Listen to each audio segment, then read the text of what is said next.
long rebound. Steph, no timeout with 6. At 5, Curry for the lead.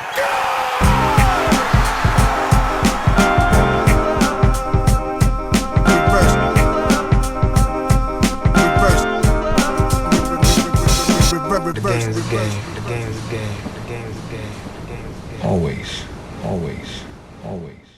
On est ravis de vous retrouver pour un nouvel épisode du podcast de l'équipe Rivers Basket Session où on parle de Stommy Bugsy avant de prendre l'antenne et où on parle parfois de Muggsy Bogues pendant l'antenne. Shai, Antoine, il y a eu un énorme trade ce week-end. Vous êtes revenus ce matin dans le CQFR sur les tenants et les aboutissants de cet échange entre les New York Knicks et les Minnesota Timberwolves. Je vous propose, on va passer l'heure à discuter un petit peu des implications pour les deux équipes, qui nous semble sortir vainqueur s'il y a un vainqueur qui sort de ce trade, ce genre de choses. Et avant de se mettre là-dessus, je vous propose simplement qu'on rappelle un petit peu les faits pour ceux qui n'auraient pas suivi l'actualité du week-end. Shai, est-ce que tu peux nous rappeler les tenants de cet échange ? Absolument. Karl Anthony Towns file aux New York Knicks en échange donc de Julius Randle et Dante DiVincenzo qui vont aux Minnesota Timberwolves et d'un premier tour protégé via les Pistons qui peut pas être plus haut que le 10e pick jusqu'en 2027 si je ne dis pas de bêtises, et il y a les Charlotte Hornets qui sont dans la discussion aussi pour ce premier tour, enfin pour un futur pick et pour Daquan Jeffries. Le trade n'est pas encore officiel à l'heure où on enregistre ça, mais bon, il y a très peu de doutes sur le fait que ça se fasse en début de semaine. C'est juste que les joueurs ne seront pas présents au Media Day qui se déroulent tous aujourd'hui, en tout cas pour la plupart aujourd'hui.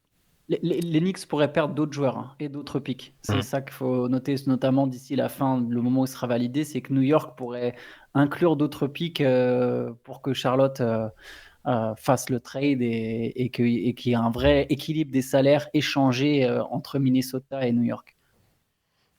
Première question que j'ai envie de vous poser, quelle était votre réaction initiale ? Je parle vraiment de la première réaction au moment où vous avez vu le trade, avant d'avoir eu pris le temps d'y réfléchir, parce que moi ça a été en plusieurs étapes. Je suis curieux de vous savoir comment vous avez pris ça. Comment tu as découvert l'information, Antoine ? J'ai reçu un SMS moi le matin. J'ai vu d'abord un SMS avant de lire quoi que ce soit. J'avais reçu un message sur WhatsApp. Surpris. Je sais pas si je ne me souviens pas d'avoir réfléchi ce que ça représentait tout de suite en fait pour chaque équipe. D'abord, j'étais surpris. On en a parlé un peu dans le CQFR de ce matin.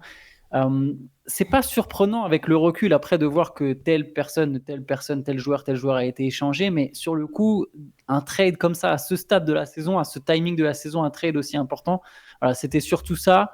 Après, ma réaction sur les équipes,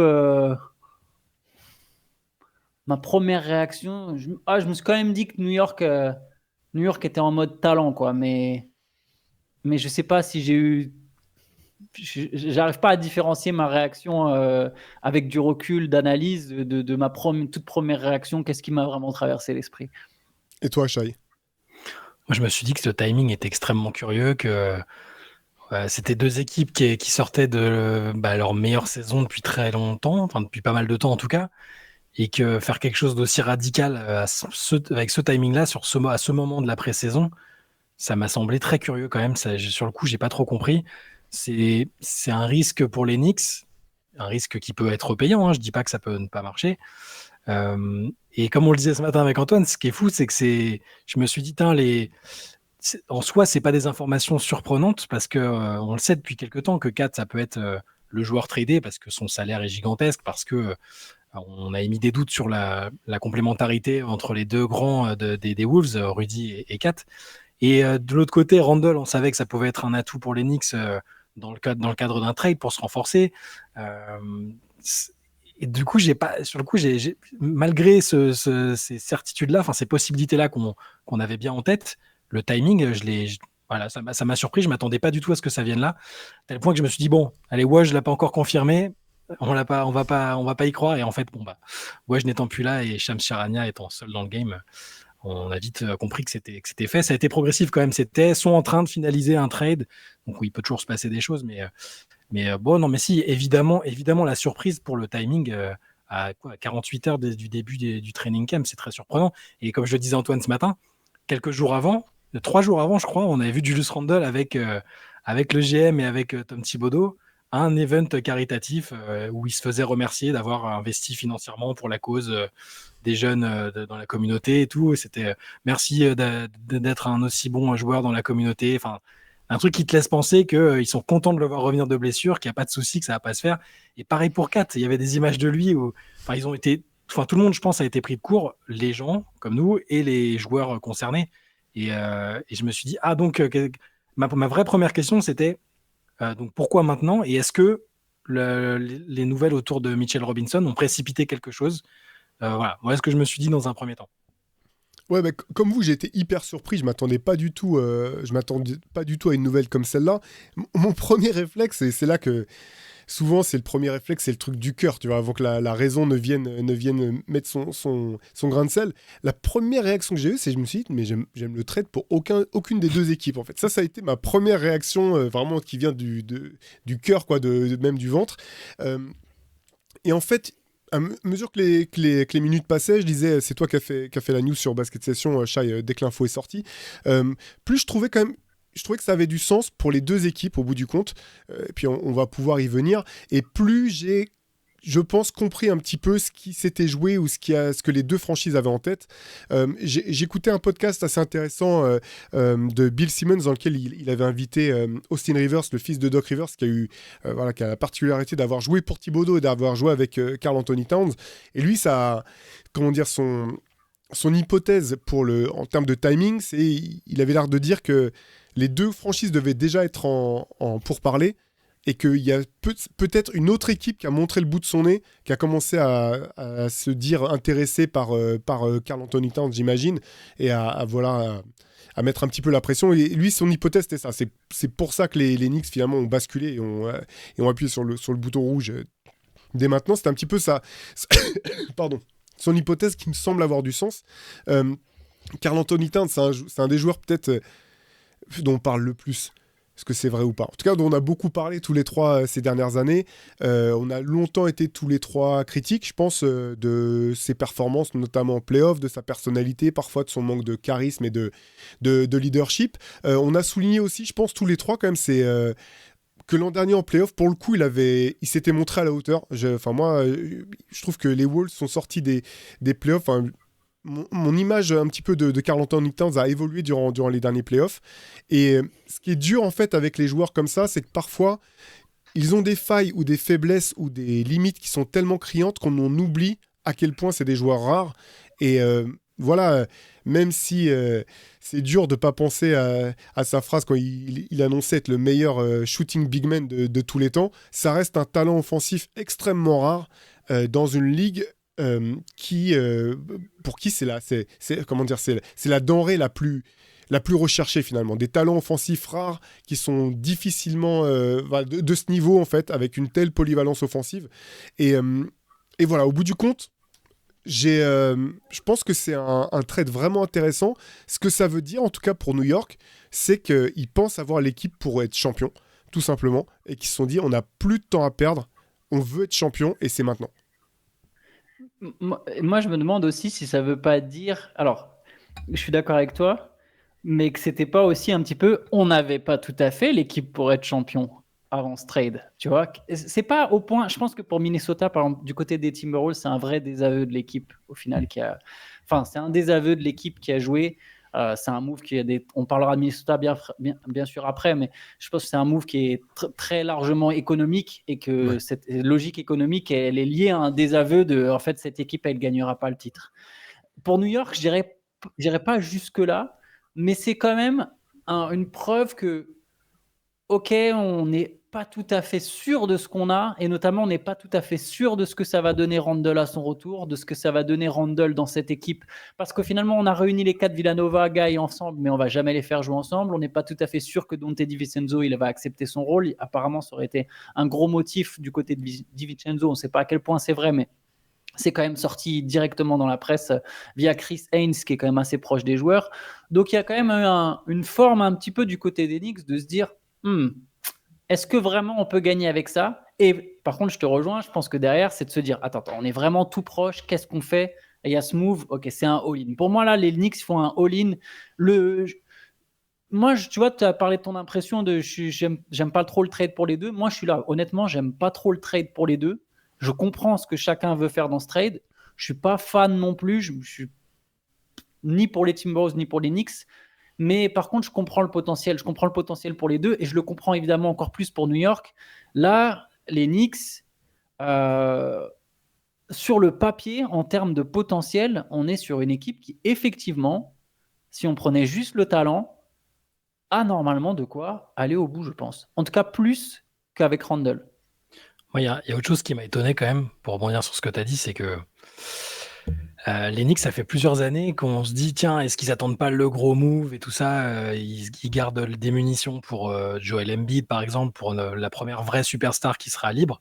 Et moi, je m'étais mis en tête maintenant, avec ce qu'ils ont fait la saison dernière, et avec l'arrivée de Michael Bridges, qu'ils avaient abandonné cette lubie-là, et qu'ils étaient partis sur un truc full identité, on est une équipe tough, on est une équipe qui joue pour la ville, personne va aimer nous jouer, et puis il y a une fenêtre, s'il y a une fenêtre de tir, on la saisira sans avoir aucune superstar au sens large du... Enfin, Jalen Brunson est clairement ce qui se rapproche le plus d'une superstar pour eux, même si on le classe fréquemment en dessous de certains autres joueurs. J'étais surpris que là, il fasse ce move contractuellement. Kat, c'est une superstar. Contractuellement, son salaire est gigantesque. Donc, je ne m'attendais pas à ça et je pensais qu'ils allaient retenter avec cette équipe-là, plus Michael Bridges, avec les limites qu'on avait évoquées sur le fait qu'il manquait un intérieur fiable et pas blessé comme Mitchell Robinson. Ils avaient perdu Isaiah Hartenstein, donc on s'attendait à ce qu'il y ait des moves potentiels, notamment autour de Randle. Donc encore une fois, ça, c'est pas surprenant, mais je pensais pas quand même qu'il le ferait avec Kat, avec un salaire aussi gigantesque, et le fait que c'est pas si simple que ça à trader après un joueur avec un tel salaire si ça fonctionne pas. Et j'évoquais ce matin mes réserves sur le fait que en termes de personnalité, de mental et tout, j'étais pas sûr que Kat ce soit un bon fit pour New York, avec tout ce que ça implique au niveau des médias, des gens. Enfin, tout le monde sait à quel point ils sont intenses dans les deux sens du terme. Et si ça prend pas, Randle, il l'a vécu, ça. Randle, ça a été l'idole du Garden pendant une saison, et ça a été la cible du Garden la saison d'après. Donc, je sais pas avec Kat. Je suis curieux de voir de quelle manière il va aborder son arrivée. C'est un mec qui rêvait de jouer aux Knicks quand même. Il a grandi en tant que fan des Knicks dans le New Jersey, à une heure de là. Il a dit un jour, j'aimerais porter le maillot des Knicks, tout ça.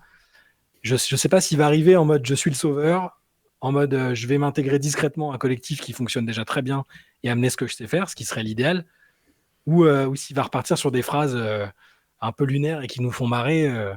Voilà, parce que on parlait du meilleur shooting big man de tous les temps. C'est une des phrases qui nous ont fait marrer. Il y en a plein quand même. Des trucs où tu te dis, mais quand il dit je pense que plus tard les gamins vont venir me remercier pour avoir changé le jeu, leur avoir permis de jouer au basket, enfin que des trucs comme ça. Je sais pas quelle image il a de lui aujourd'hui, du joueur Karl Anthony Towns. Et ça va dépendre, pour moi, ça va avoir un vrai impact sur ce qu'il va faire aux Knicks. Moi, pour l'instant, je l'ai redit ce matin, je réutilise cette formule. Tout le monde n'est pas fait pour New York. Tout le monde n'est pas fait pour les Knicks. Et c'est un énorme challenge pour lui. S'il réussit à s'imposer vraiment aux Knicks et à faire des Knicks un vrai contender, ça va changer totalement le regard qu'on portera sur la carrière de Kat dans quelques années. Ouais, c'est intéressant quand tu parles de fit, parce qu'en fait, je comprends ce que tu veux dire sur l'état d'esprit. Et parce que quelque part, moi, j'aime bien le fit en fait, de Karl Anthony Towns dans cette équipe. Parce qu'en fait, l'objectif, si tu veux être champion et que tu es à l'Est, il faut que tu te dises on a une équipe qui peut battre les Celtics avec Porzingis. Là, les Knicks, je pense qu'ils ont monté un roster qui peut se dire, je ne sais pas si ça sera le cas, mais ils peuvent raisonnablement se dire on a l'équipe pour aller défier les Celtics et pouvoir répondre à leur particularité. Ça, je trouve ça intéressant. Je suis d'accord sur la personnalité, sur la pression que ça représente de jouer à New York. Je veux dire, Karl Anthony Towns était à Minnesota pendant toute sa carrière. Je peux dire que t'es bien mieux placé que moi pour en parler, Shai. C'est pas du tout la même pression médiatique que quand t'es à New York et que chaque mini-seconde que tu passes sur le banc ou sur le terrain est disséquée en première page ou même haut dans les pages des quotidiens dès le lendemain. C'est un autre type de pression.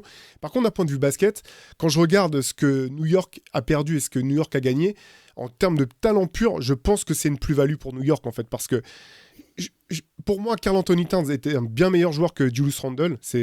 La question ne se pose pas. Mais il faut prendre en compte Julius Randle avec Dante DiVincenzo, qui était quand même un des joueurs majeurs de cette équipe. Enfin, ça a vraiment été un joueur hyper important pour New York l'an dernier. Ça a été leur meilleur shooter à 3 points. C'était un joueur qui a pu s'adapter aux besoins de l'équipe, passer de joueur de rotation à titulaire indiscutable, qui a été peu blessé. Je pense qu'il ne faut pas perdre de vue la valeur de ce joueur. Moi, j'ai toujours été fan, hein, depuis même Villanova. J'adore ce joueur. Donc, mais même malgré tout ça, quand je regarde, je pense qu'en termes de talent pur, c'est quand même une plus-value pour New York. Et il y a un moment, en fait, où de toute façon, si tu veux gagner, il faut que tu fasses un all-in. Tu peux pas, il n'y a pas d'équipe qui gagne en étant sur la réserve ou en étant sans se mettre vraiment à l'eau. Je pense que New York, c'est clairement ce qui, effectivement, comme tu disais Antoine, c'est un all-in de la part de New York. Voilà, moi la question ce que j'aime bien aussi, pardon, et puis après je vais vous laisser la parole, c'est que pour le coup, il arrive dans une équipe où il y a déjà une culture, il y a déjà un état d'esprit, ça va être effectivement à lui de se fondre, mais ça va pas lui qui va donner la culture quelque part. Et quand on regarde ce qui n'a pas marché, notamment quand il y avait Wiggins et lui à Minnesota, c'est qu'on attendait que ce soit eux qui donnent une identité à cette équipe, aux Wolves, et je pense que c'est ni dans la nature de l'un ni dans la nature de l'autre, et finalement c'est pas étonnant que le moment où cette équipe des Wolves a fini par décoller, c'est au moment où tu as une identité de jeu très différente avec la présence de Rudy Gobert et une superstar en la personne d'Anthony Edwards qui devient, par son talent et son charisme, la figure emblématique de l'équipe. Je pense que là, ce qui est intéressant pour Karl Anthony Towns, c'est qu'il n'aura pas à jouer, il n'aura pas cette responsabilité-là sur les épaules. Moi, je vais faire la synthèse de vous deux parce que je pense, moi, je redis, les Knicks, ils font un all-in et clairement, je te rejoins Théo, je pense que c'est le choix du talent. Je trouve aussi que la somme de DiVincenzo et Randle, les Knicks sont quand même gagnants en termes de talent. On parle purement de talent en ayant Kat, qui est un des joueurs, les 25 joueurs les plus talentueux de la ligue. J'ai pas dit meilleur joueur d'ailleurs, j'ai dit les 25 plus talentueux. Meilleur joueur, je pense, ça englobe d'autres choses. Et clairement, l'idée, c'est de dire, on associe le plus de talent possible. On a vraiment 2 stars. Moi, je vous le disais, hein, avant ce trade, on ne saura jamais maintenant, on n'aura jamais la preuve, on n'aura jamais la réponse. Mais très sincèrement, je pense que cette équipe des Knicks, elle ne pouvait pas défier les 2 meilleures équipes de la conférence Est. Mikal Bridges, 2e star. Il y avait un très bel effectif, très beau collectif, mais pour moi, ça manquait de talent. Il y avait un gros manque au poste 5. Tu as raison, Shai. Moi, je me demande si la blessure de Mitchell Robinson, elle n'a pas aussi accéléré ce trade, clairement, parce que là, apparemment, Mitchell Robinson, il va quand même manquer déjà sur les 3 premiers mois de la saison. 3 mois de la saison, il ne va pas rejouer avant 2025, en fait. Et dans quel état? Donc, d'ailleurs, il y a des rumeurs de transfert à son sujet. Donc, ça répond à un besoin. Tu as un talent de plus, tu mets tout sur le talent. Maintenant, ouais, l'état d'esprit, je pense. En fait, la clé de ce trade pour les Knicks, moi aussi, en termes de basket, je trouve que ça fit totalement. Il va pouvoir jouer poste 5. Alors, il y aura encore une vraie interrogation sur la défense près du cercle. Parce que Towns, oui, c'est un pivot, mais c'est pas un pivot. Il protège moins bien le cercle qu'un Hartenstein et même qu'un Mitchell Robinson. Donc, il y aura une question. Leurs 2 meilleurs joueurs ne sont pas 2 bons défenseurs. Par contre, il y a 3 bons défenseurs autour. Ils peuvent compenser avec Anunoby, avec Hart et avec Mikal Bridges. Mais je trouve effectivement qu'en termes de basket, ça a du sens, le trade. Si on n'est que sur le talent, le 5, je le trouve excellent en termes de talent sur le papier. Encore une fois, je répète, de talent et de complémentarité, c'est top. Je pense que ça va être une équipe très offensive, New York. En tout cas, qui va marquer des points, qui va savoir marquer des points. Et la question, au final, pour être champion, tu n'as pas toujours besoin d'être la meilleure défense. Tu as besoin de savoir faire des stops quand il faut. C'est ça qui compte. Et ça va être la vraie question. Et maintenant, je pense la réussite de ce trade, ça rejoint ce que tu dis du coup, Shai, c'est de savoir quel 4 on va avoir. Et pour faire la synthèse avec ce que tu as dit, Théo, effectivement, c'est quand même tout un autre contexte. Il y a Léon Rose, c'est son mentor, c'est son ancien agent qui le fait venir. Tom Thibodeau, il l'a déjà eu en tant que coach. Il sait, comme tu as dit, qu'il arrive avec un autre. Ça s'est passé de manière incroyable à Minnesota, entre les deux. Apparemment, en tout cas, Thibodeau, il dit que du bien de lui à chaque fois depuis qu'il en a l'occasion, avant même qu'il y ait ce trade, tu vois. Donc, quelque part, ils vont quand même se retrouver. Je pense que Thibodeau, il a validé le move, hein. Le move, il n'a pas été fait sans Thibodeau, hein. Donc, je ne me souviens pas des sources sur qu'est-ce qui a été dit exactement sur comment ça se passait entre les deux. Mais je pense que Thibodeau, il a certainement validé ce move et qu'il a dit, bah ouais, vas-y, ramène. Donc, il va arriver dans une équipe où, comme tu as dit Théo, en fait, tout va dépendre pour moi vraiment de l'état d'esprit de Kat et dans quel quel truc il se met. C'est pas juste. T'as raison, Shai. Hein. C'est comment il va supporter New York. Mais moi, c'est vraiment quelle attitude lui-même, dans quelle position il va se mettre en arrivant. Et oui, Théo, tu as raison de dire il y a déjà toute une hiérarchie qui est en place. Et ça a été le vrai problème. C'est qu'à Minnesota, il est arrivé. Il était premier choix de la draft. Oui, il y avait Wiggins drafté juste avant, mais on lui a dit tiens, c'est ton équipe, qu'est-ce que tu en fais? Et au final, on a vu, il sait pas faire. C'est un truc qu'il sait pas faire, il saura jamais faire. Ça me fait penser à Anthony Davis, tu vois. Anthony Davis, au final, même il avait beau être fort, il a jamais créé un truc à New Orleans. Et c'est quand il s'est retrouvé avec quelqu'un d'autre autour de lui que là, on a vu, mais oui, mais c'est quand même un talent dingue. Je trouve que Kat est moins fort qu'Anthony Davis, donc je ne sais pas si ça aboutira jusqu'à un titre pour les Knicks, mais s'il arrive à effectivement juste être dans ce moule de « Ah bah moi, je joue bien au basket et je suis entouré de mecs qui défendent, il y a un autre état d'esprit, il y a un autre truc, je suis plus mature parce que j'ai pris de l'âge », là, je pense que les Knicks auront fait une vraie belle opération, mais c'est un très gros si quand même. C'est un site qui repose vraiment sur la personnalité du bonhomme, quoi. J'ai pas trop de doutes sur la manière dont ça va se passer en saison régulière. Je pense que ça va aller parce que Kat, généralement en saison régulière, c'est un excellent joueur. Il fait des performances statistiques, des moyennes qui sont impressionnantes au pourcentage à 3 points, au scoring, au rebond. C'est une machine à Fantasy League presque, Karl Anthony Towns. C'est en playoff, vraiment, c'est une métamorphose négative pour lui. Il fait des erreurs de rookie qui sont invraisemblables sur le placement, sur les choix. Il a l'air de se décomposer et ça a fait ça quasiment à chaque fois, à part cette année où il a été plutôt bon et il faut le reconnaître, c'est clair. À part en finale de conf, au passage. La finale de conf, moi, ça n'a pas été extraordinaire. Voilà, mais en tout cas, sur les tours précédents, il a fait ses meilleurs playoffs quasiment. En tout cas, une fois ou deux, tu te tapes un peu la tête contre le mur en demandant ce qu'il a fait, mais sinon, globalement, c'était plutôt bien. Je vais vraiment le juger, je le jugerai moi personnellement en playoff. Est-ce qu'il va réussir à passer à ce niveau supérieur qui doit être le sien parce qu'il sera à l'Est en plus. En théorie, le niveau va être un peu moins relevé que ce qui serait mangé à l'Ouest. Donc pour moi, c'est là que je vais le juger. Et je suis curieux et là aussi un peu sceptique. Je ne veux pas être totalement sceptique parce que sur le papier, je trouve aussi qu'en termes de talent, c'est un talent exceptionnel, Karl Anthony Towns. C'est pas juste un bon joueur, c'est un talent exceptionnel qui a des mains, du shoot, de la taille. Enfin, c'est un mec qui avait le potentiel pour être un joueur dominant. Mais vraiment, le fit à nouveau avec Thibodeau, je sais qu'ils ne se sont pas incendiés dans la presse par presse interposée, mais à lire les insiders de là-bas, ça n'a pas été Thibodeau, surtout sur la fin, la deuxième saison, avec toutes les stars de l'équipe, c'était pas incroyable, quoi. Et il faut s'astreindre à une espèce de discipline, de rigueur et tout avec Thibodeau qui est particulière. Et je ne sais pas si Kat, à ce stade de sa carrière, et dans ce nouveau contexte-là, plus ou moins chez lui, avec ces attentes-là, va réussir à surmonter ça. Je suis très curieux de le voir. Et s'il le fait, ce sera vraiment, je le redis, quelque chose d'impressionnant pour moi. Et les Knicks ont vraiment une chance de faire quelque chose. Sur le papier, ils ont évidemment une chance de faire quelque chose. Le fit, si on enlève la personnalité ou en tout cas les difficultés qu'il y a pu avoir sur les dernières années, c'est un des tout meilleurs pivots offensifs. Il y a un ADN de jeu qui est très bon déjà à New York, dont on a parlé l'année dernière. Ça devrait pouvoir fonctionner. Mais sur le moment le plus chaud, c'est là que je suis un petit peu sceptique. Voilà. Pour le fit avec Thibodeau, moi, je suis limite plus rassuré par le fait qu'ils aient déjà travaillé ensemble. Parce qu'effectivement, je pense que c'est sûr, c'est pas du tout les mêmes personnalités. Je pense que c'est des personnalités assez opposées qui peuvent pas s'entendre en dehors d'un. Enfin, j'aurais du mal à les imaginer s'entendre en dehors d'un cadre professionnel. Mais là, il y a déjà eu comme un passif pour les deux. J'ose espérer que les deux en auront appris on aura retenu des choses, quoi, et que ça pourra partir sur des basses scènes. Ce qui est, vous parlez de la blessure de Mitchell Robinson, je pense qu'elle a joué un rôle très important. Je me demande aussi dans quelle mesure la re-signature de Joel Embiid avec les Sixers a pas précipité aussi les choses, parce que même chose, voilà, depuis ça fait au moins 3 ans qu'on parle de rumeurs en se disant de toute façon le jour où ça se passe pas bien pour Joel, il va demander à partir aux Knicks. Je me dis que voilà, peut-être qu'aussi New York s'est dit bon, de toute façon Embiid c'est mort.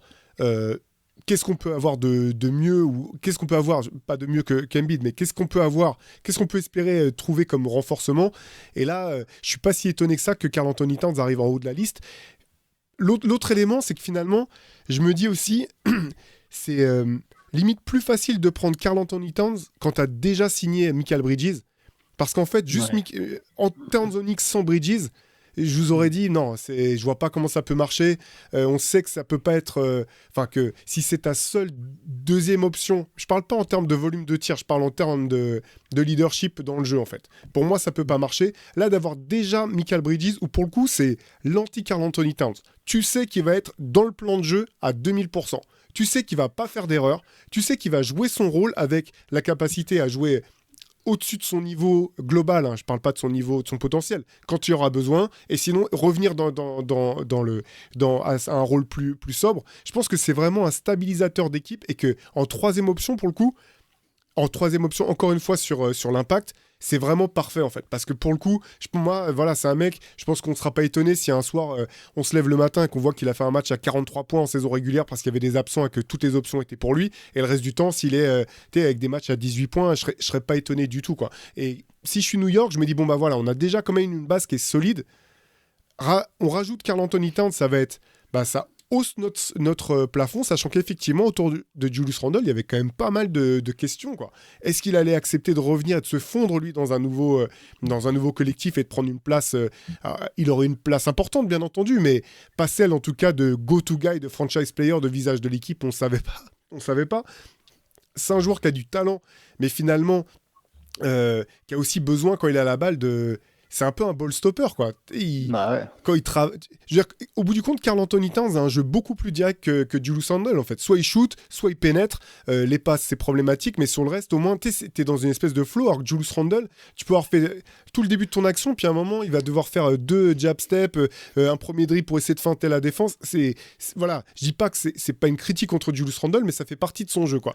Et donc, en playoff aussi, et Randle en playoff, statistiquement, c'est assez dramatique aussi. T'as raison de le noter, ouais. Vous savez à quel point je l'apprécie, hein, mais statistiquement, c'est une chute gigantesque à chaque fois.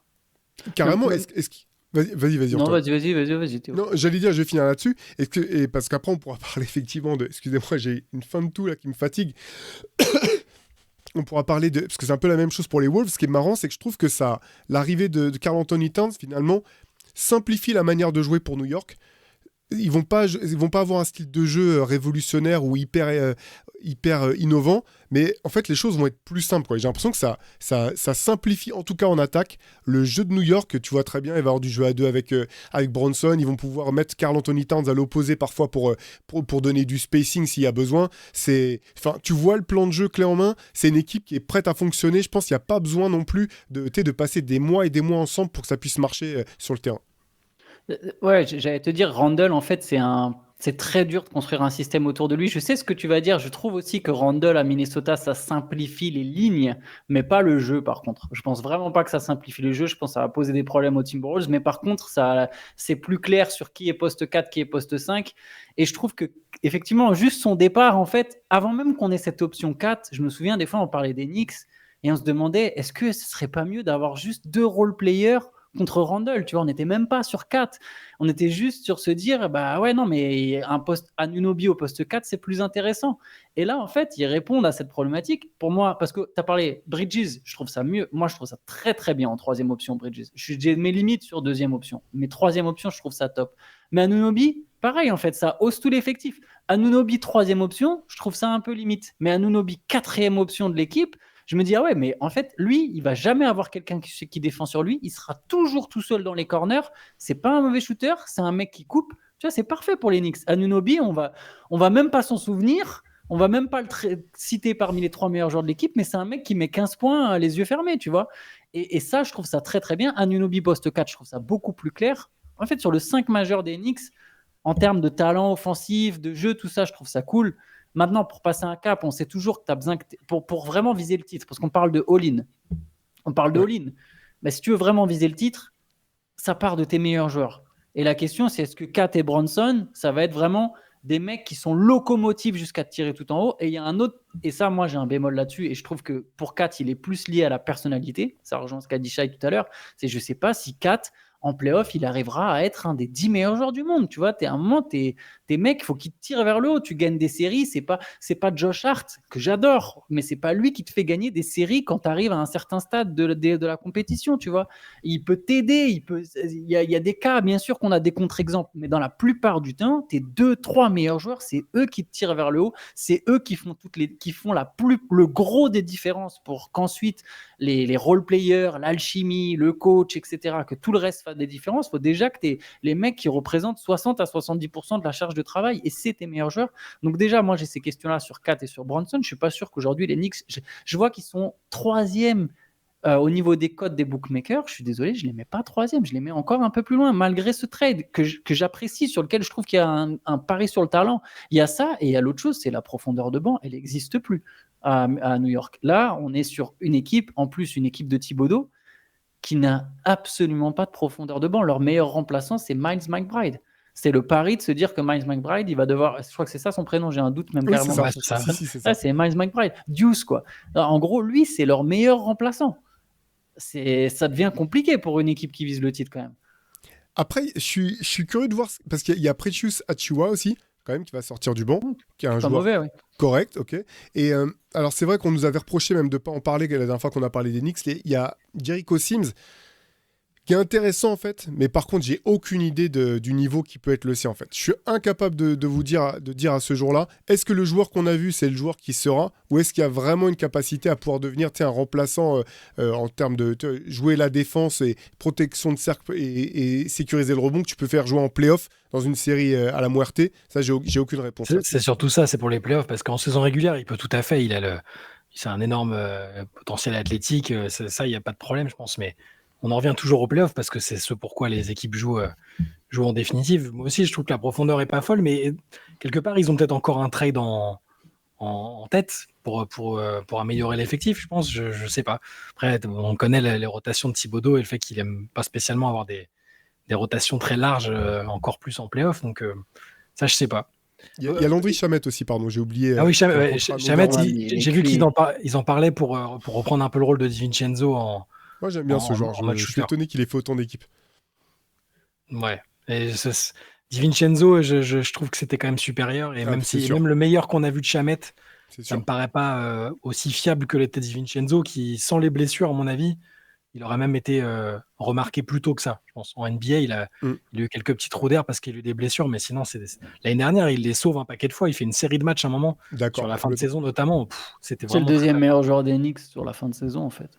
C'est lui le deuxième meilleur joueur derrière Jalen Brunson. J'ai une question pour vous. Est-ce que vous savez ce qui s'est passé la dernière fois les 2 dernières fois où une équipe a fait venir un intérieur phare des Minnesota Timberwolves, a fait un trade assez majeur? C'est Boston, ils ont été champions, non? Garnett, ils ont été champions. Il y a deux équipes. Kevin Love. L'autre. Les 2 fois, le joueur en question a fini champion avec l'équipe dans l'équipe où il a été tradé. Est-ce que les Knicks se sont pas dit, allez, on va essayer de faire jamais 203? Il y a quand même une différence sur les équipes dans lesquelles il arrive. Il y en a un, il arrive avec LeBron James, l'autre, il arrive dans une équipe des Celtics où il y a 3 Hall of Famers, quoi. C'est ça. On va voir du coup si cette équipe des Knicks, elle est dans la même lignée que ça. Il y a quand ils sont, franchement, j'essaie d'être optimiste parce que malgré mes réserves sur 4, son talent est indéniable. Et sur le papier, j'aime cette équipe, j'aime j'aime la composition de l'équipe. Il y a sur le papier, entre Michael Bridges, Brunson, Hart, Anunoby, c'est fort quand même. Enfin, t'as des joueurs, plusieurs joueurs qui peuvent mettre 20 points assez facilement. T'as des joueurs avec un état d'esprit et des qualités défensives qui sont tout à fait adaptés aux playoffs. Je peux te dire, s'ils arrivent sans gros pépins physiques sur une série, t'as pas envie de les jouer en théorie. Donc ça, c'est pour le versant optimiste. Après, j'aimais toujours mes réserves sur 4, c'est sûr. Moi, je pense qu'ils ont haussé leur plafond. Leur plafond, le potentiel des Knicks me semble plus haut, moi, après ce trade qu'avant ce trade. Et quelque part, quand tu fais un trade, quand il n'y a aucun match qui est joué, avant que tu puisses savoir ce que ça donne, l'idée, c'est est-ce que potentiellement, tu as haussé ton plafond ou pas. Et je pense que le plafond des Knicks, aujourd'hui, il est revu à la hausse.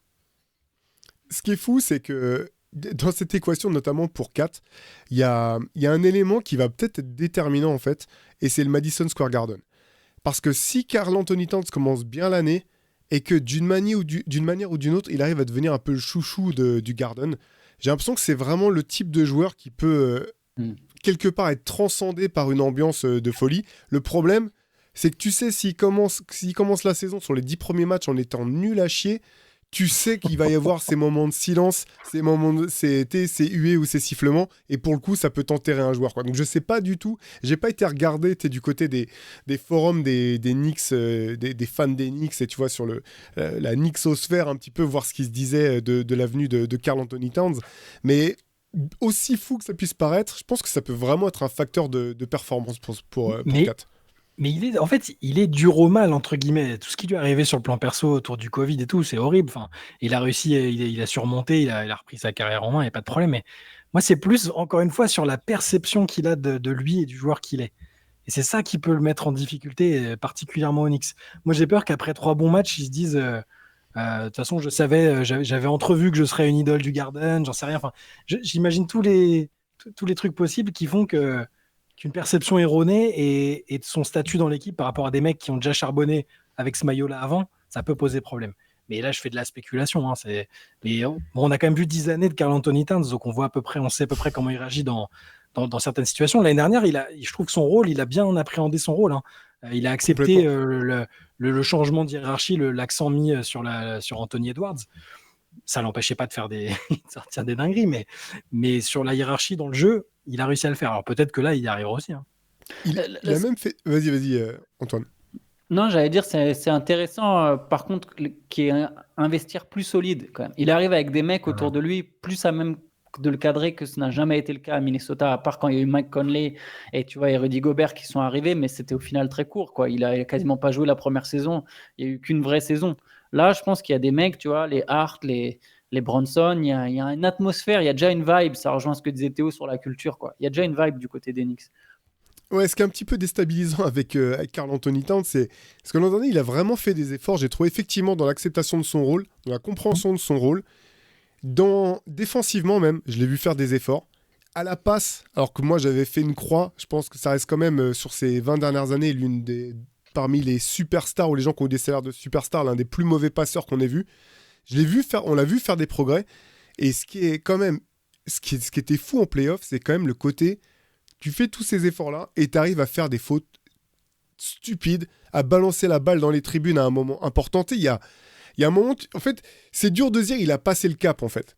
Tu vois, j'ai l'impression que c'est toujours, il travaille, donc ça, c'est déjà, voilà, c'est à mettre à son crédit, quoi. Il a fait les efforts, mais tu sens que c'est pas encore du domaine de l'acquis, quoi, sur ces choses-là, quoi. C'est encore, voilà, à bosser. Et c'est là où peut-être je peux te rejoindre, Shai, c'est que je pense que Tom Thibodeau va se faire des séances avant entraînement, avant match, où il va se parler tout seul dans le miroir comme Vincent Cassel dans La Haine, là, en train de se dire vas-y, pète pas un câble avec 4, comme ça se répétait les trucs en boucle.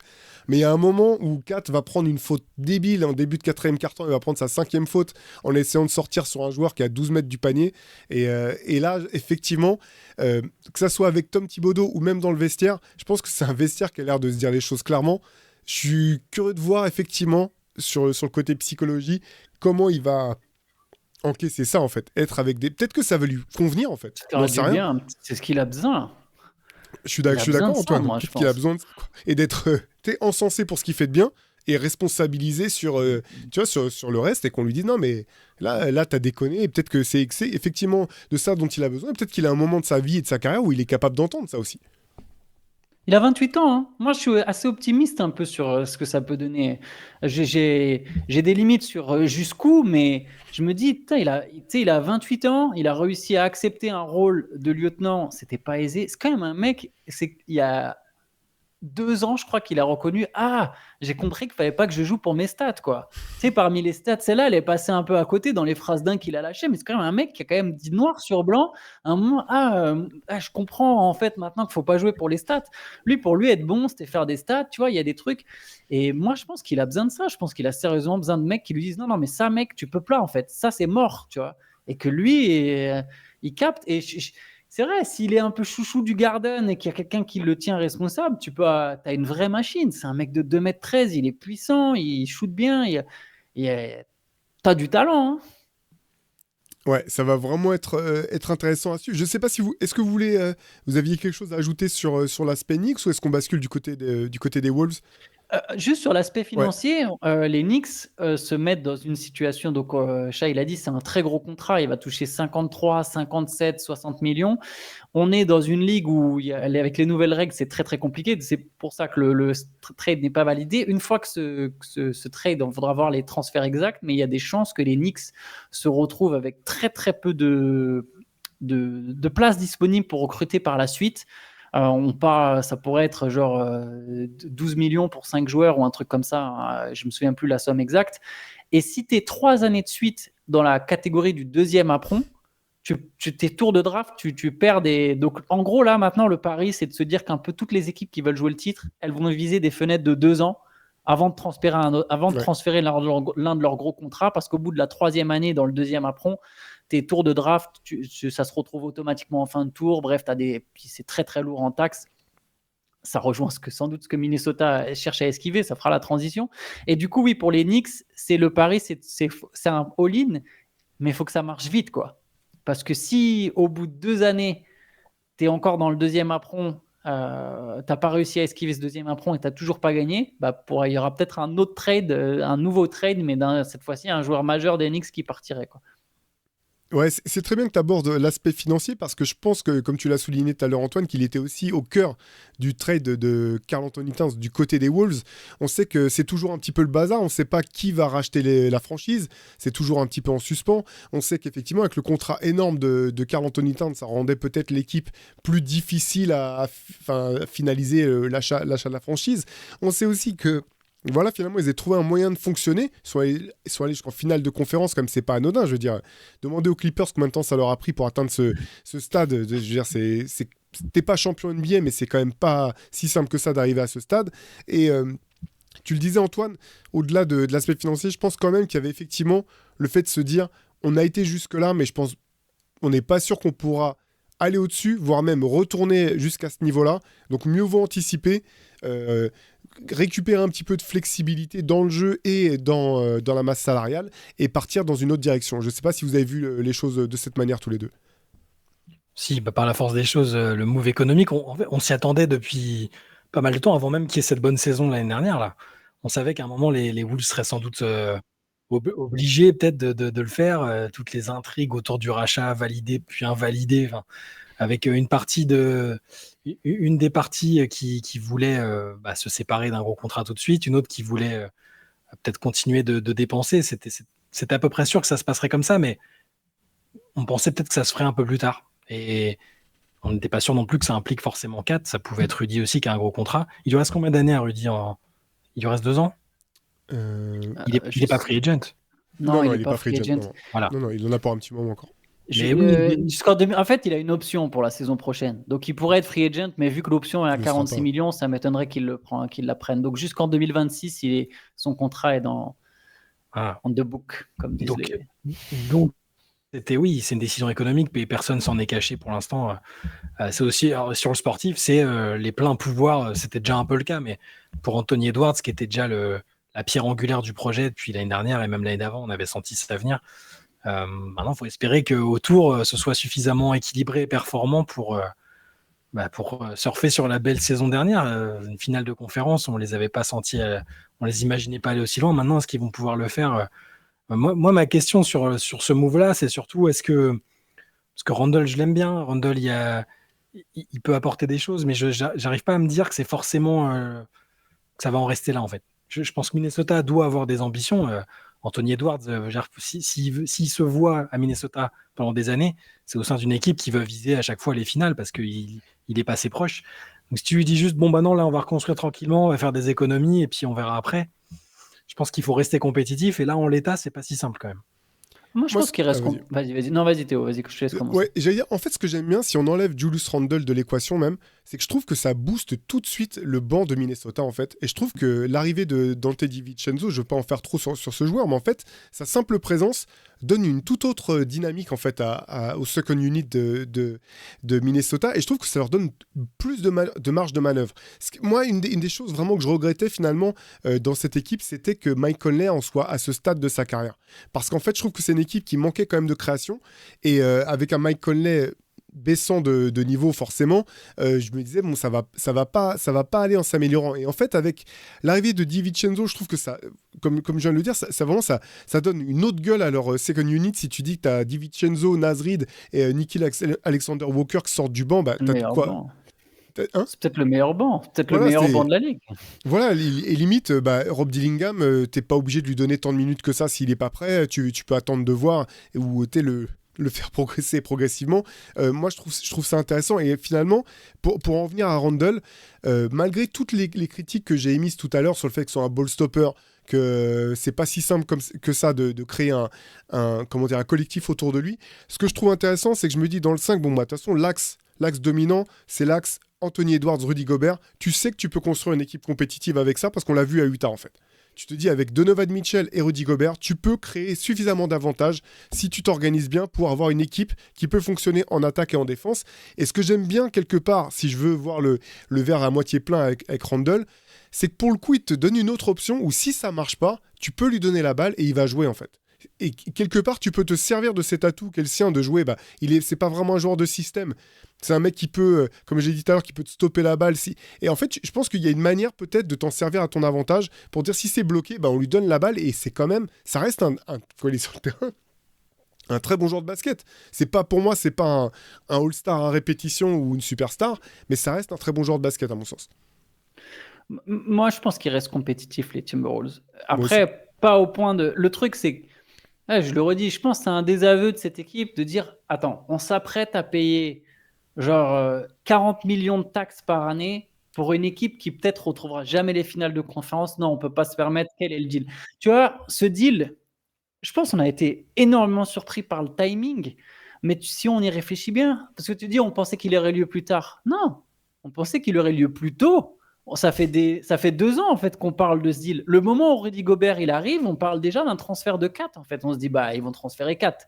Ils vont transférer 4. Et pendant des mois, on a répété ça. Et surtout, à l'issue de la première saison, quand ça marchait pas très bien, on disait c'est sûr, ils vont transférer 4. Il faut que ça arrive. Ils ont la possibilité de transférer 4. Ils l'ont pas fait. Ils ont repoussé le truc.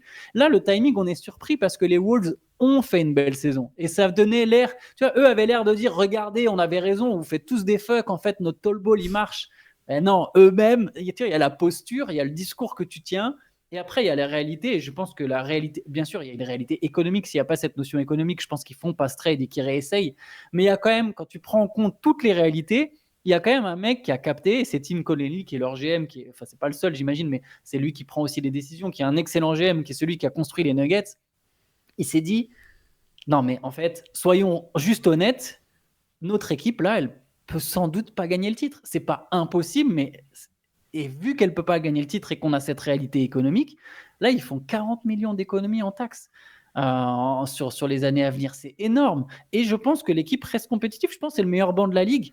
Et moi, j'irais jusqu'à dire, Shai, t'as mis le doigt sur un truc intéressant, c'est Randle, on n'est même pas sûr que ça finisse à Minnesota en fait la saison. Randle, à l'heure d'aujourd'hui, il est free agent en fin d'année. Je suis pas sûr que les Timberwolves aient l'argent pour le payer parce qu'il y a un joueur très important dans ce deal qui est pas échangé, c'est Naz Reid. Naz Reid, c'est une des pièces centrales de ce deal sans être inclus dans le deal. Meilleur C'est 6e homme de l'année. et surtout, au-delà d'être un 6e, c'est un mec, quand il a été titulaire, il a montré qu'il pouvait être presque une star en fait. Pas tout à fait une star, mais il va avoir des stats de star et surtout il va avoir un jeu parce que Karl Anthony Towns, meilleur shooter, je suis désolé, je vais lui envoyer une petite pique. C'était peut-être même pas le meilleur intérieur shooter de son équipe. Naz Reid, c'est un vrai shooter avec une vraie mécanique de shooter. C'est incroyable pour un mec qui a une mécanique aussi fluide.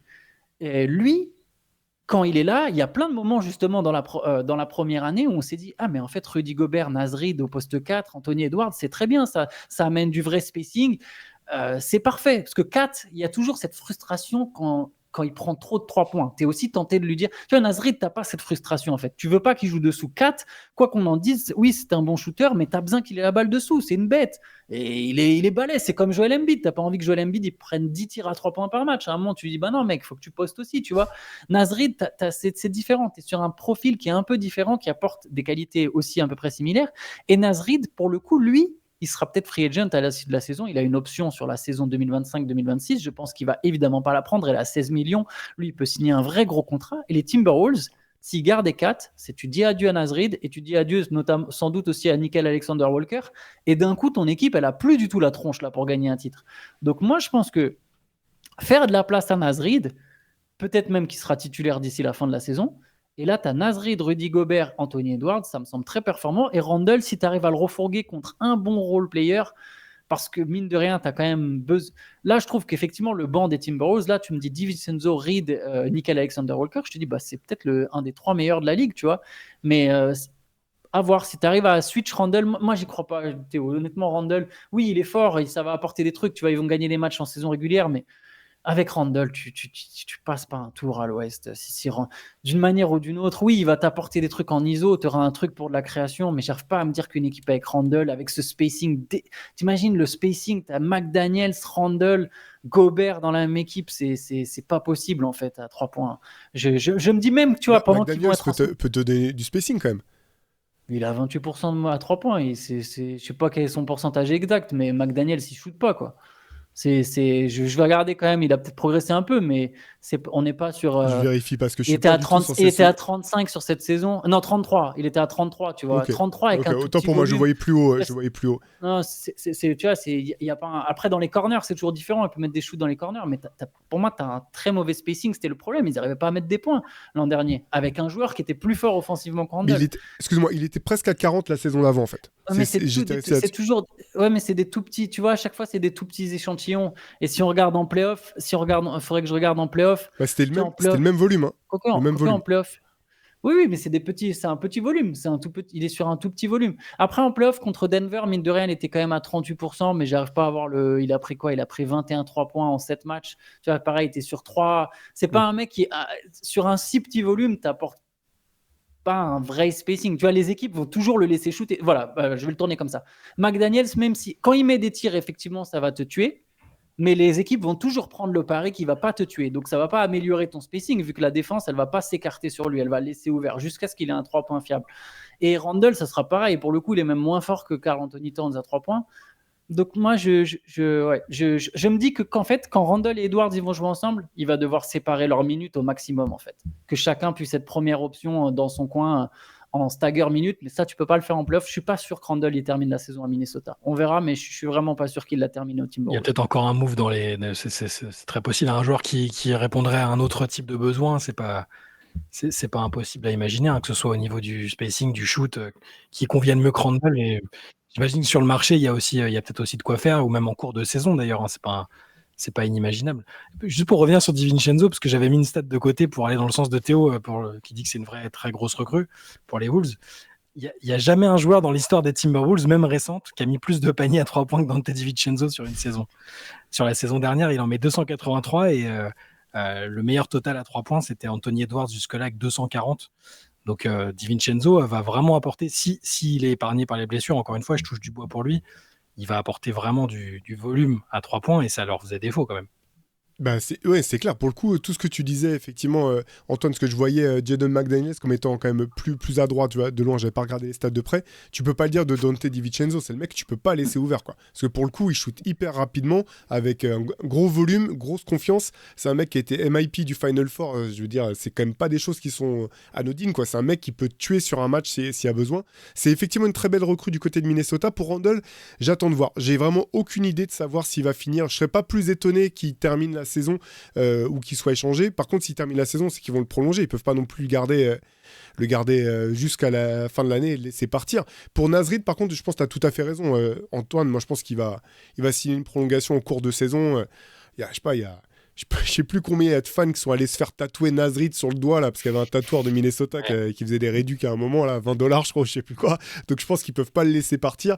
Et juste sur Nasrid, c'est vraiment un super joueur, hyper important. Dans son rôle tel qu'il est, je pense que voilà, il est essentiel au succès de Minnesota. Pour autant, je parierais pas qu'il y a un cap au-dessus à franchir. Tu vois, je suis pas sûr qu'il puisse être une star et il n'y a pas besoin en fait. Il n'y a pas forcément besoin non plus qu'il le devienne. S'il arrive à rester sur ce niveau d'intensité et de performance, je pense que c'est très bien. Et juste quand même parce que tu parlais tout à l'heure de Nasrid et de Karl Anthony Towns, sur le meilleur shooter, je sais que c'était un petit peu en plaisantant, mais sur le la variété de tirs, je pense que tu es d'accord, Antoine, il n'y a pas photo entre, Oui, non, entre Kat est Karl beaucoup Anthony plus Towns polyvalent, bien voilà, entendu. Je parlais voilà, purement de l'adresse. C'est pour ça que je dis, ouais, bien sûr. ils apportent des points forts similaires, mais ils ont des profils un peu différents. Mais tu as raison, c'est vrai que j'ai dit star, mais je suis pas non plus convaincu que Naz Reid, il est vraiment ce cap en plus au-dessus de lui. Par contre, ça va être un des paris pour Minnesota, quoi. Ouais. Ouais, et son salaire, c'est là que c'est toujours un peu compliqué parce que c'est pas une négociation à deux, simplement, c'est une négociation à deux plus toute la ligue et tous les mecs qui peuvent lui faire les yeux doux en disant non, mais nous, on te filera plus de thunes. Donc ça va être un des contrats les plus intéressants à suivre cette année, en tout cas, de voir s'il est prolongé, à quel moment, quel niveau. Ça va vraiment être au cœur de leur développement. Et après, il y a quand même aussi la question d'Anthony Edwards. Est-ce qu'on a déjà vu tout ce qu'il est capable de faire? Est-ce qu'il est alors vu son âge, je pense pas. Je pense qu'il y a encore, il y a encore de la progression. Mais la question que je me pose, c'est pas tant en fait finalement de est-ce qu'il peut progresser, c'est de voir sur quoi il peut progresser et si ce sur quoi il progresse a un rayonnement en fait sur le reste de l'équipe. Tu vois, c'est-à-dire que offensivement, bien sûr qu'il va progresser, dans la régularité, dans le tir à 3 points, je pense qu'il va continuer de s'améliorer. Mais j'attends de voir maintenant aussi si en termes de playmaking, ce qu'il a vraiment très bien fait pendant en gros pendant tous les playoffs jusqu'au Mavs, où on se disait, bah là, il a vraiment passé un cap, il voit venir les prises à deux, il voit le jeu en train de se dérouler, mais il commence à le voir un peu au ralenti, à anticiper sur tout ce qui se passe. Voilà, je pense que c'est vraiment là peut-être l'une des choses qui va être intéressante à suivre au sujet de son développement. Ouais, et puis, ils avaient commencé enfin, après des débuts un peu hésitants, à nouer une bonne relation avec Kat dans le jeu. Il y avait une connexion, même en dehors. Au début, c'était un peu poussif, hein. Je sais pas à quel point c'était joué, mais tu sentais quand même qu'il y a eu quelques petites prises de bec entre les deux. Euh, je pense qu'on n'a pas tout vu d'Anthony Edwards, mais il va falloir aussi lui qui recalibre un peu peut-être la manière de jouer. Les options sont pas les mêmes sans 4 sur le terrain, quand même, ça a apporté quelque chose de particulier. Et du coup, ça m'amène aussi à me demander ce que ça veut dire pour Rudy Gobert, parce que on n'en a pas parlé depuis le début, mais il y a eu cette espèce d'embouteillage qu'on imaginait entre les deux grands.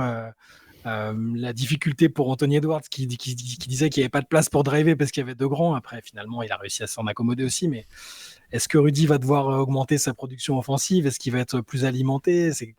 C'est difficile à dire. C'est pour ça que moi je suis pas totalement certain que. Bien sûr que Minnesota va rester compétitif. Anthony Edwards est en train de devenir un des meilleurs joueurs de la ligue. Il n'y a pas de problème. Il y a encore le meilleur défenseur de la saison qui est dans l'effectif. Il y a du talent. Mais le fait d'enlever 4, ça, et surtout d'ajouter un joueur dont on ne sait pas s'il va rester, Randle, et avec ce profil-là, je garantis pas encore qu'il soit aussi compétitif que la saison dernière. Je me pose des questions à leur sujet quand même. Mais non, ça, ils le seront pas. Je pense que forcément, ils baissent eux, c'est l'inverse des Knicks. Je disais, le plafond des Knicks, il a augmenté. Celui des Timberwolves, il a baissé. De toute façon, on s'attendait déjà à ce qu'il baisse sans même se trade. Donc là, c'est clair que je pense qu'il a baissé. Par contre, il y a un monde où, en saison régulière, ils sont pas forcément nettement moins mauvais. Tu vois, l'an dernier, je sais pas quel est leur rapport. Nettement moins bon plutôt. Ouais. Pardon. Oui, nettement moins bon. C'est comme ça qu'il faut le dire, parce qu'ils n'étaient pas mauvais, vu que c'était bon. Il y a eu des moments où ça fonctionnait très bien, en fait. Gobert, Naz Reid, même là, si je suis en train de penser, il y a un 5 où McDaniels, il joue 4, DiVincenzo 3, Edwards 2, Conley 1, pas un 5 titulaire, et Gobert en 5 ou Naz Reid en 5, et tu as des séquences comme ça où tu as des line-up qui vont bien marcher. Donc en fait, je pense que c'est une équipe qui peut encore gagner pas mal de matchs. Après, son plafond pour le titre, bah ouais, tu as un All-Star de moins, quoi. Ils iront sans doute moins loin en playoff. Je l'ai dit, cette équipe, elle garde Randle. Moi, je suis vraiment pas sûr qu'elle passe un tour. J'étais déjà pas sûr qu'elle passe un tour avec 4 cette année.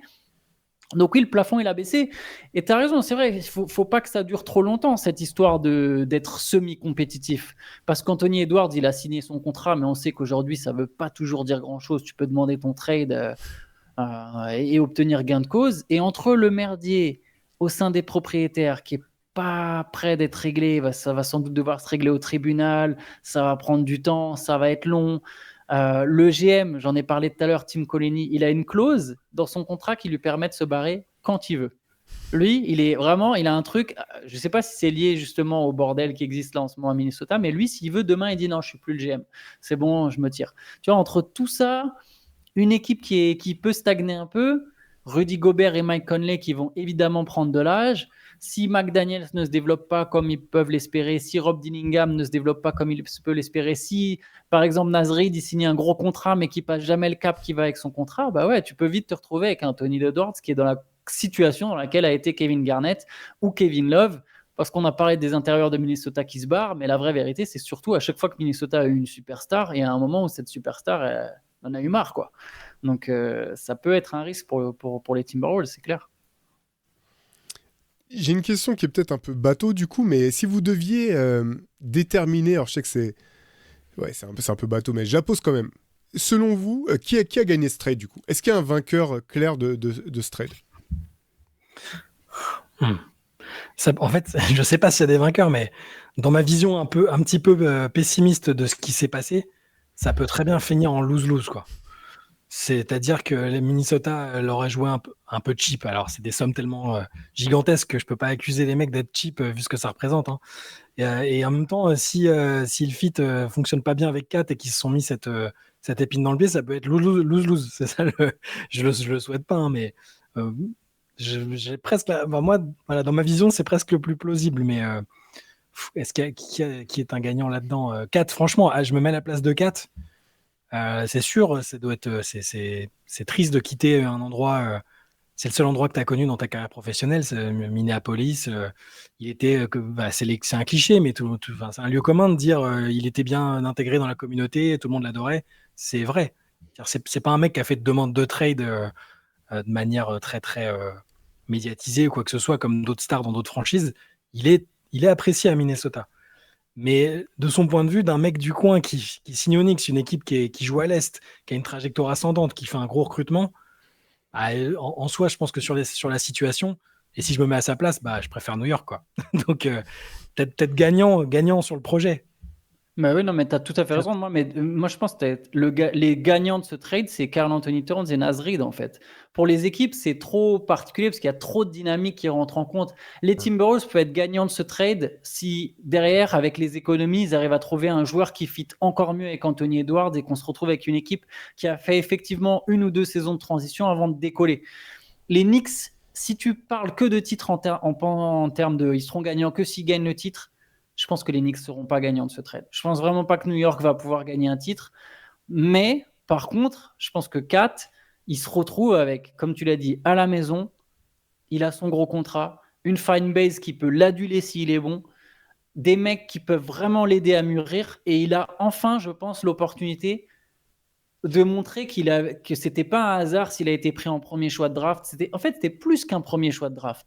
C'était un premier choix de draft unanime et un mec qui a été rookie, c'est un des rares gars qui est élu rookie de l'année à l'unanimité. C'est un mec qui était perçu comme un game changer, en fait. On parlait de talent générationnel pour Karl Anthony Towns. Et il est dans la position où, tiens, à 28 ans, on te donne une occasion où on sait que tu t'es foiré, mais regarde, là, tu as une chance de le faire sans être forcément le meilleur joueur de l'équipe en plus. Donc, je pense que lui, il est une fois qu'il aura digéré le départ, parce que forcément, hein, tu changes de franchise après 9 ans, c'est compliqué et tout. Il peut être un gagnant de ce trade.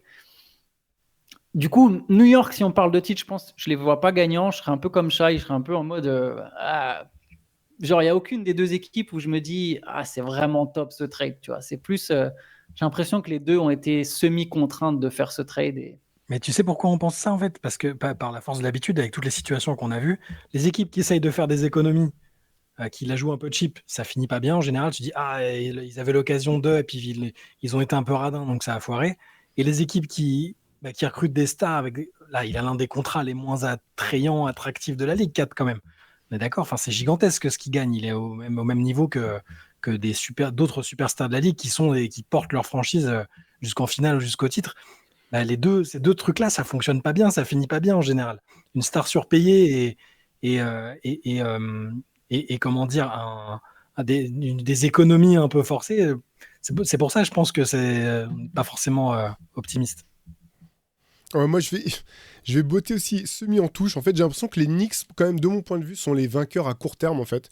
Parce que pouvoir faire venir un talent comme Karl Anthony Towns, toutes les franchises n'en ont même pas forcément l'opportunité, en fait. Et je comprends le all-in, en fait.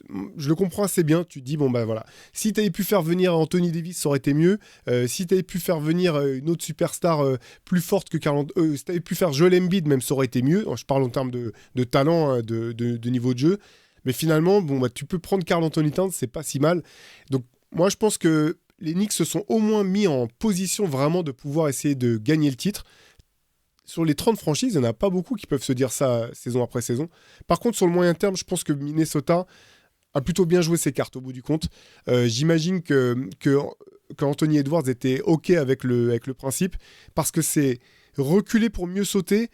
Mais si les choses se passent bien, c'est peut-être pas tant reculé que ça, quoi. C'est ce que je me dis si je veux être un peu positif du côté de Minnesota. Alors je sais que ça peut être paradoxal parce que je dis d'un côté que Karl Anthony Towns peut être le difference maker pour New York et qu'en même temps son absence sera pas forcément si préjudiciable que ça pour Minnesota, même si, comme vous, je pense que voilà, ils descendent quand même dans la hiérarchie de la conférence Ouest. Mais je pense que derrière, si les cartes sont bien jouées, ça peut vraiment leur permettre de se réadapter sans qu'il y ait besoin de passer par de la reconstruction ou un moment où tu vas être pas... je sais plus ce que c'était, le compétitif. C'est le terme que tu as utilisé, Shai. Je pense qu'ils vont malgré tout rester compétitifs quoi qu'il arrive. Yes. Voilà, je sais pas s'il y a quelque chose que vous vouliez ajouter peut-être sur ce trade, sur l'une des équipes. Non, moi ça me paraît. Non, je pense que pareil, on a bien abordé pas mal de sujets, mine de rien, concernant les deux teams. Ben on va refermer là-dessus. Alors n'hésitez pas en tout cas à nous dire en commentaire ce que vous avez pensé de ce trade initialement ou après avoir eu le temps d'y réfléchir un petit peu plus. Qui sont les gagnants, les perdants. Voilà, nous de toute façon on se retrouve tous les jours pour le CQFR, vous le savez. Si vous êtes branché musique, je vous rappelle que dans le Hoop Culture de dimanche, on a fait un spécial DJ Mehdi avec mon camarade Pierre-Armand Samama. On est revenu sur le documentaire de Thibaut de Longeville sur Arte TV bien sûr, mais on a aussi parlé de sa discographie, de son parcours, de sa vie. Bref, si ça vous intéresse, voilà. Si vous aimez bien la musique, n'hésitez pas à aller jeter une oreille à tout ça et à nous dire ce que vous en avez pensé. Et nous, de toute façon, on vous dit à très vite. Ciao à tous. Ciao. Ciao, ciao.